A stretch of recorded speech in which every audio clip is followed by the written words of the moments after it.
Here is another Halo Wars 2 commentary video, 3 versus 3. Starting off right away, getting the supply and power in the map. I am playing as Arbiter, and Arbiter, let me tell you, is not one of my strongest leaders as a whole. Arbiter, and I would probably say Vortis, which is the gunk dude. Those are my two hardest leaders for me to use, and so we're just going to go ahead and just use them. Why not? Let's just have some fun with it and see where it takes us. So what we're going to end up doing is we're going to go econ route. Our teammate is playing UNSC on the right hand side, and we have a UNSC on the left hand side as well. But we're going to see how this game plays out as a whole. So very typical opening. We're going to go ahead and get that gen.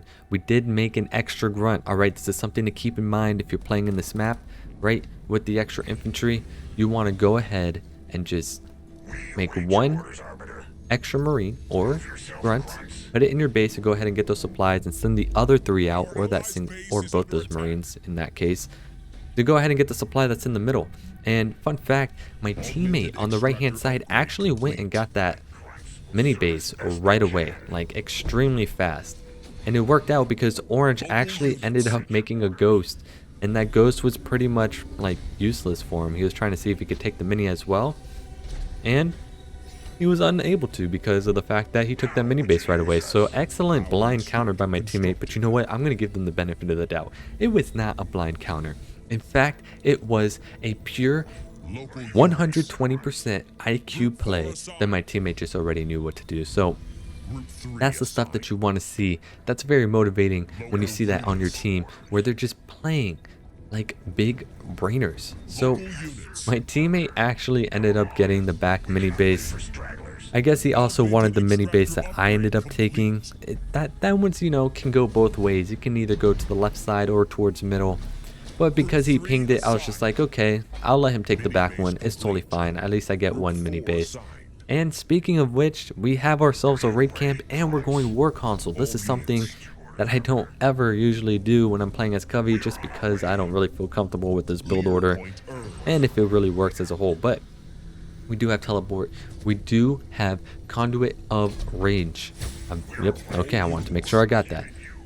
And so now we're going to see how this plays out as a whole. Like, is this going to be a, you know, fair game? Is it not? And there you have it. Forge is already out and about incredibly fast. So what did I do? I had to split up my grunts right away and go for a full-scale retreat, because right now we don't have anything that could really kill this Forge Hog whatsoever. Green is out on the map on that left-hand side, but blue is still tucked in on his side as well. And that's my cue to fall back for now. I don't really want to go ahead and lose units because of that. And so we are making Elite Enforcers, and their Forge Hog is out as well. And once my Arbiter comes out, I'll go ahead and try and make some moves. But we do have that grunt on that high ground in that little area in the hold position, so we can go ahead and get some additional vision. And there you have it in the mini map. Yellow is already grabbing a second base as a raid camp, and just looking how that base is currently set up just shows that, man, Yellow went straight expansion right away.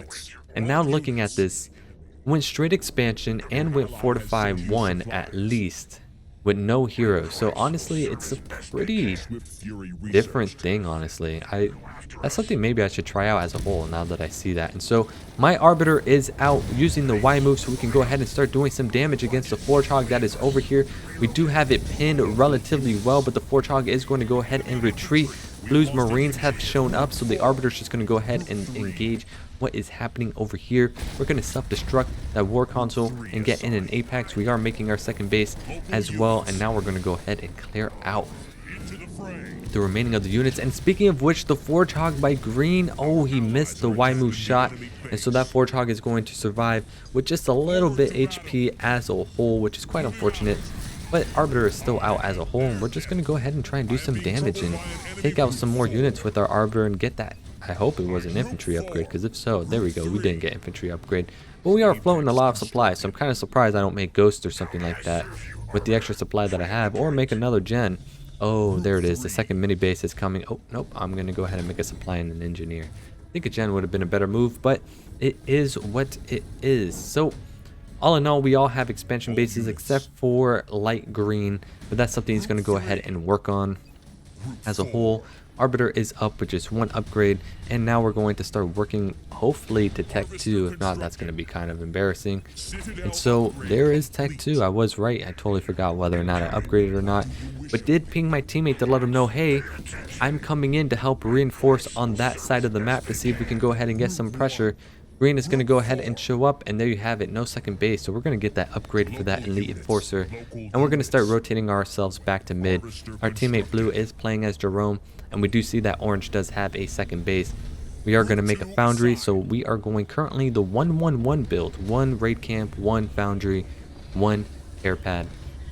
And I don't even have another war console up to go ahead and upgrade the Arbiter. But you know what? That is okay. So we're now going to go ahead and get Stasis. Stasis is going to be good to help block out enemies that we don't really want to deal with. Green has an alright pressure on that left-hand side and was able to get that second expansion base, which is always nice. And now we're going to go ahead and see if there's an expansion base between red and orange, because we still don't know what is going on with red's base as a whole. So we have a couple engineers, we have some elite enforcers, we have teleport, we have stasis. I think this is the time for us to go ahead and attack. And then speaking of which, there you have it. He's going Warhogs over here. Y-move gets popped over here. Trying to go ahead and micro some elite enforcers on this side. Y-move gets popped for the Arbiter to go ahead and chase what's going on over there. But we're going to go ahead and try and retreat as well. Engineer ends up going down. Stasis is going to get popped, and it's going to go ahead and stop everything that's over there. 3 Warhogs and a Forge Hog that ends up going down. We're trying to focus down on the engineers that are currently there, but unfortunately they're going to end up getting away, which is quite unfortunate. So we said screw it, we're going to go ahead and just try and focus down on the base, and looks like Elite Enforcers will find its way. We got ourselves a teleport to get the remainder of our units out of there, and all in all we didn't really lose much. We lost a little bit here and there, but we stopped red's base and we barely lost anything associated with it. And there you have it. I believe it was red that ended up leaving the game. So you know, they still have Warhogs, they still have a second base, so I don't really understand why they chose to do what they did, but there you have it. So now this game is practically over, and now you get to just hear me commentate for the next X amount of minutes until this game comes to an official close. So I thought it was interesting just in regards to the plays that I made where I didn't engage at the very beginning when I saw the Forge Hog. That's one.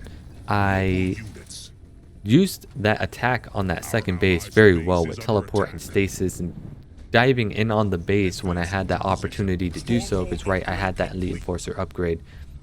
And then it was just good execution as a whole. So actually it looks like it's orange is the one that left, and that yellow and red are the ones that have stayed. So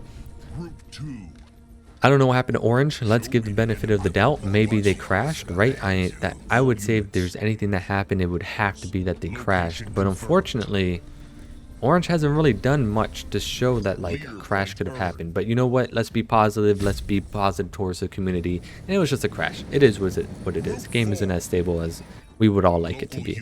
And so now I confirmed that orange was indeed the one taken out of the count, and now we're going to go ahead and send some marauders over. And come to think of it, I don't know why I didn't bother making hunters. I think hunters would have been an excellent choice over here.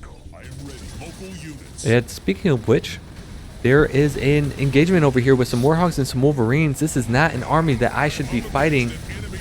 Rams are coming down on the Arbiter as a whole. We're trying to get some more Elite Enforcer drop coming down, but we're just running for our lives at this point. We do have a little bit of reinforcements, but we're just going to go ahead and start retreating. And there's the hunters that end up showing up. I guess I must have completely forgotten about what they were trying to do. So our goal is to go ahead and just bunch up as much as possible, and then we're going to go ahead and try and TP out, because that's really the only play that we can do. And so we TP'd out. Blue is coming in with its Masterdoms now, and that's something that's going to be a better engagement on his side. We are making some additional hunters. It's going to take some time, but as I said, look at that army comp. Red ends up self-destructing. There's no way he's going to hold that off. Meanwhile, there is a fight that's happening with yellow and green, so hopefully we can move our camera over to see what's going on over there. I would sure hope so, because there's really not much left in this game. There we go. We got ourselves a game we can commentate right now. Look at this battle going on. Stasis is going to be dropped on the Atriox, which means there's only a couple units that are still alive over here that can be eliminated by green. Hopefully he's able to win that engagement as a whole, but it does look like something's happening over there, and I'm just not even showing my camera over there, which is very unfortunate. It would have been great to see the remainder of that fight, and there you go, a victory ends up happening. So all in all, I thought like the cool play itself is that teleportation and taking out the base. And it was an all 99 team. So with that being said, I went 10-7, 2-3 for my teammate, 15-21, and it just didn't look good for the other side. So hope you enjoyed it. If you do, like, subscribe, comment if you want to. If not, it is all good. Have a good one. Have a splendid one. Hope you enjoyed the video.